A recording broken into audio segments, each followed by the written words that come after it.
বিয়ের আগে আব্বু রাতে বাসায় ফিরলে আম্মু যখন ঘুমিয়ে পড়তো দরজা নক করে না পেলে আমাকে কল দিয়ে বলতো দরজা খুলো।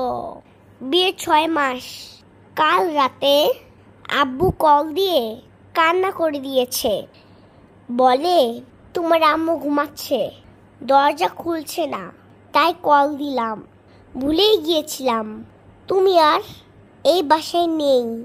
আমি এ পাশে নীরবে কান্না করলাম। এইসব শুনে বিয়ের পরে মেয়ে চলে যাওয়ার পরে একটি অসহায় বাবার মনের কথা এখানে তুলে ধরা হয়েছে। বাবার প্রতি মেয়ের একটি ভালোবাসার বহিঃপ্রকাশের কথা এখানে তুলে দেওয়া হয়েছে। মেয়ে যখন বিয়ের পরে তার শ্বশুর বাড়ি চলে যায়, তখন একটি বাবা সেই মেয়েকে কল দিয়ে খুঁজে পায় না। সেই ভালোবাসার কথা এখানে তুলে ধরা হয়েছে।